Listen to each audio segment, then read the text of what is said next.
TPM Datuk Seri Fazillah, Timbalan Menteri Amin, Datuk Muhammad Aslan, Datuk Syafiq Afdal, Duta Besar dan juga Wakil Pekom, pada rakan-rakan yang saya muliakan. Terima kasih kerana dalam notis yang singkat sudah dapat hadir, dan saya bagi pihak kerajaan terharu dengan sambutan yang diberikan dalam masa yang singkat. Dengan penyaluran dana awal 10 juta dari kerajaan, kita dah dapat mengumpul 80 juta ringgit dan akan memenuhi matlamat yang saya umumkan peringkat awal 100 juta. Ini menunjukkan keprihatinan, dan saya terima kasih bukan hanya kepada syarikat kerajaan, tapi syarikat swasta, baik yang Muslim dan juga yang bukan Islam, kerana isu ini isu perikemanusiaan. Timbalan Menteri menyebut tadi perlu penyalurannya itu baik, supaya kita juga lebih telus dan lebih bertanggungjawab dalam penyalurannya. Dan kita telah mengumumkan bahawa penyaluran dana ini untuk tabung kemanusiaan, perubatan, makanan dan juga penyelenggaraan prasarana asas yang dapat membantu. Walaupun mutakhir, saya sedang dapat maklumat terkini dari Mesir, Turki, Arab Saudi bahawa ada kesukaran untuk menyampaikan bahan-bahan bantuan kemanusiaan. Dan maklumat terakhir dari Majlis Keselamatan Masyarakat 1 gagal memutuskan untuk hanya menyalurkan dana kemanusiaan. Tidak ada kesediaan untuk menyatakan bahawa orang-orang yang sengsara akibat peperangan, kalaupun diketepikan salah siapa, tetapi yang kebuluran, yang sakit itu tidak dapat kemudahan perubatan. Ini julung-julung kali berlaku dalam dunia, hanya dengan kegagalan sistem tatanan negara dan tatanan antarabangsa. Saya telah keluarkan banyak kenyataan berhubung perkara ini, dan saya mohon rakyat Malaysia, semua kaum, semua agama faham bahawa isu ini harus kita sampaikan dengan jelas dan tegas, kerana isu ini isu kemanusiaan, bukan isu yang baru. We made reference to the speech at the United Nations General Assembly, and I used to use the caption, the encapsulation of the issue or problems of Palestine as the politics of dispossession, brilliantly articulated by one of the most outstanding Arab Christian academic, political scientist and fighter for the cause of just settlement for the Palestinian cause, Professor Edward Said. Now, he explained, and this is important for us to understand, politics of dispossession is not an issue of race or rights or historical battles. He says this is an issue of people being dispossessed, their land, their property, and their dignity being taken away from them. So it is the issue of Palestine, to understand, is the issue of people being dispossessed of their basic right and dignity. I fail to understand why, despite the various differences one may have, cannot just understand that people do have dignity and they have rights. You may have differences, whether the solution, one-state solution or two-state solution, or some political considerations. People have the right to differ, but they don't have the right to deny the basic right of anyone. And this is happening without impunity, and this is, to my mind, shocking. and some of our colleagues in the West, not all of Europe or not all in the United States, but people wielding so much power and influence, and even academicians, intellectuals, fail to understand. It becomes so divisive. As a teacher at Georgetown University, engaged in umpteen discussions and debate on the Arab-Israeli conflict. And we in Malaysia actually take a more restrained, I should say, less combative or strident position. But it will not satisfy them. Like in this latest case, most of the Western media would start a question: do you condemn the attack by Hamas? Period. What about what happened in the last 75 years?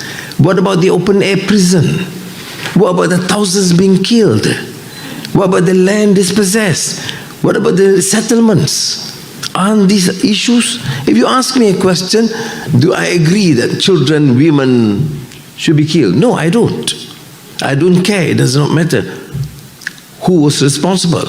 But we do not condone, because our faith and our belief and the law does not allow. But why then you use this pretext to condemn one group and defend the excesses for the last decades? How can you reasonably explain? This is 2023, and this debate has been going on. Thousands of books, thousands of debates and resolutions. So therefore, now that I'm here, given the authority, I would do whatever I can in our limited capacity to help assist and redeem the plight of our Palestinian brothers and sisters.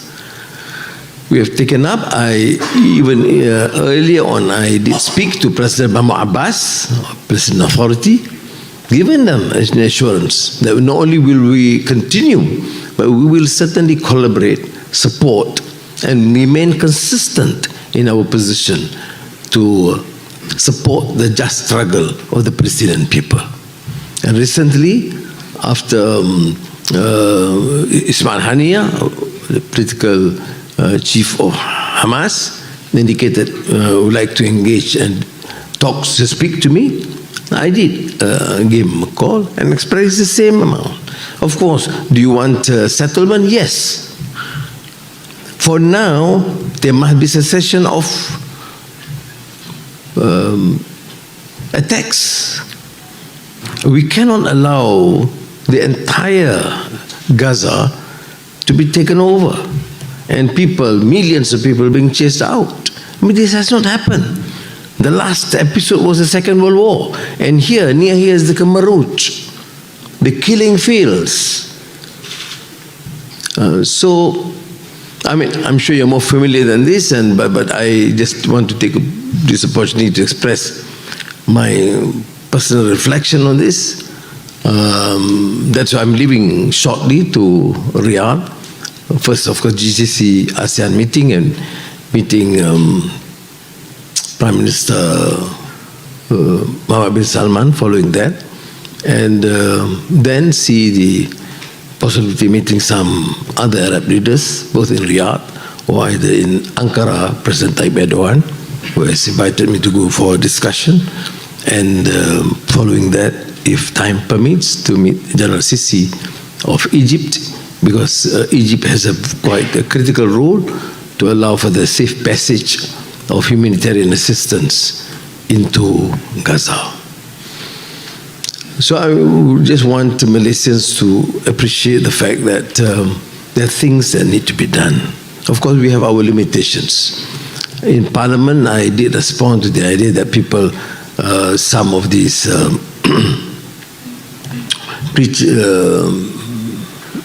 I should say, in the lectures in the mosque and insisting that we should send our armed forces. That is not, of course, being considered for now. And I don't think that is the issue. Nobody expects us to do that. And I don't think you should provoke this into a discussion, because what is important for us is to work together with the neighbors there, the Arab states. I mean, they should be playing a prominent role, which includes, of course, Turkey, Iran, Iraq, Syria, and the Arab states. They will advise, but for now, I think our focus is mainly humanitarian assistance. And it's not simple. I was to say, okay, you want to send 1 battalion. Where do you send to? Where do they land? You know, so it is. So please be careful. We want a united Malaysian stand. It's not a factional issue. It's not partisan issue. It is a Malaysian issue, and I think we should take it at that, so that these issues are not exploited to for political gains. People are dying. No future right now. No food to eat. Babies are thrown out like that. There's not even proper burial for many. And we shouldn't be thinking of other interests beyond what we as Muslims and as good Malaysians should do to relieve part of the burden. Jadi itulah saya nak sampaikan. Saya kena baca nama-nama ni kan? Am I expected to? No, but yeah. Pasal dukungan yang disampaikan dan banyak, dan hebat orang Malaysia ni memang. Dan banyak lagi yang dikutip-kutip dari orang ramai, tapi saya nak tunjuk bahawa selalunya leadership, companies selalu harus take the lead. Dan kalau lihat sumbangan kita, sedaya upaya kita, tapi apalah banding dengan kesengsaraan mereka. And they have lost virtually everything, and day in and day out just see this pathetic state of affairs and utter failure of the international community. Can you imagine that? It's difficult. I mean, I've been in politics a long time. I mean, what are we here for? It doesn't matter even if maybe a Rwandan girl somewhere, or a baby in Afghanistan, it doesn't matter. But where is the humanity? Yeah, where's the sense of compassion? Where's the ihsan? Where's the, I fail to understand. May Allah help us in this. Bring back this spirit of humanity. It's just hatred. You attack, you are angry with the terrorists because they preach hatred. What do you preach? You condemn terrorists every day. I do. Okay? But if we ask you, what do you then stand for and preach?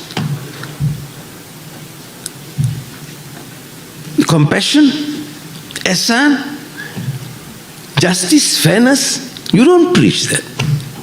Because if you talk about ihsan and compassion and fairness, you do care for people. It does not matter.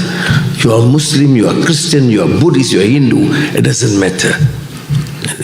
This is what we call the sense of passion and humanity. So for those who have given what they can, I must express my profound gratitude. And together with the Foreign Ministry, we'll make sure that the funds will be disbursed for this purpose. And I would like to take this opportunity to remind Malaysians, yes, donate, but please use the right source. We have had experience in the past that some of the money funds collected are not transparently managed. Okay, jadi saya nak juga nasihat kepada rakan-rakan di masjid, di surau, di majlis ceramah orang kutip buang ni, tapi mestilah ada pertanggungjawaban. Dia itqan fil amal, dia ada peraturan dia yang diurus dengan cekap. Janganlah umpamanya ambil kesempatan itu untuk bina pula mahligai kita masing-masing, badan-badan sukarela kita masing-masing, dan membelanjakan yang begitu tinggi untuk keindahan pejabat kita, padahal dana ini adalah untuk bantuan kemanusiaan. Jadi saya nak tegaskan, untuk maksud ini yang kita kutip, kita akan pastikan disalur terus untuk perubatan, makan, minum dan kemudahan-kemudahan asas di Gaza ataupun rakyat Palestin yang terkorban atau terkesan. Selain daripada 10 juta ringgit yang diluluskan oleh kerajaan, terima kasih Khazanah Nasional Berhad dan syarikat berkaitan kerajaan 15.5 juta ringgit.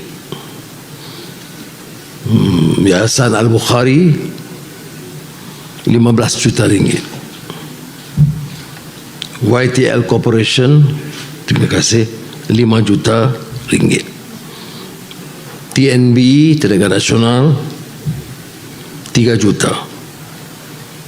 Jekyll Holdings, mana tadi? 3 juta. Millennium Banking Berhad 2 juta. Datuk Hanifah Nordin, Datuk Sonic 1 juta ringgit. Datuk Sonic Group 500,000. NASA Corporation 1 juta. Red Tone Digital Berhad 1 juta. Yayasan V5 1 juta ringgit. Sunway Group 1 juta. PBLT 1 juta. Berjaya Starbucks Coffee Company 1 juta. Randhill SAG Sdn Bhd 1 juta. Kumpulan Wang Persaraan KWAP 1 juta. FGV Holdings RM500,000. Asif Kaya Mas RM500,000. Bank Simpanan Nasional RM300,000. JL99 Group RM300,000. Uda Holdings RM250,000. Velcra Berhad RM100,000. PKSJ Fertilizers RM100,000. PUNB Perbadanan Usahawan Nasional Berhad RM100,000. Amanah Raya Berhad RM100,000. LTAT Group of Companies RM100,000. Syarikat Perumahan Negara Berhad RM30,000. MBSB RM20,000. High Tech Construction Berhad RM5,000. MRCV Malaysia Resources Corporation RM150,000. Greenland Ventures Sdn Bhd RM5,000. Lain-lain penyumbang sebagian tidak dapat dinamakan 15.030,000 dan McDonald's 1 juta. Malaysian Humanitarian Aid and Relief Maha 200,000. Jadi sekarang ini di sekitar 81 juta ringgit.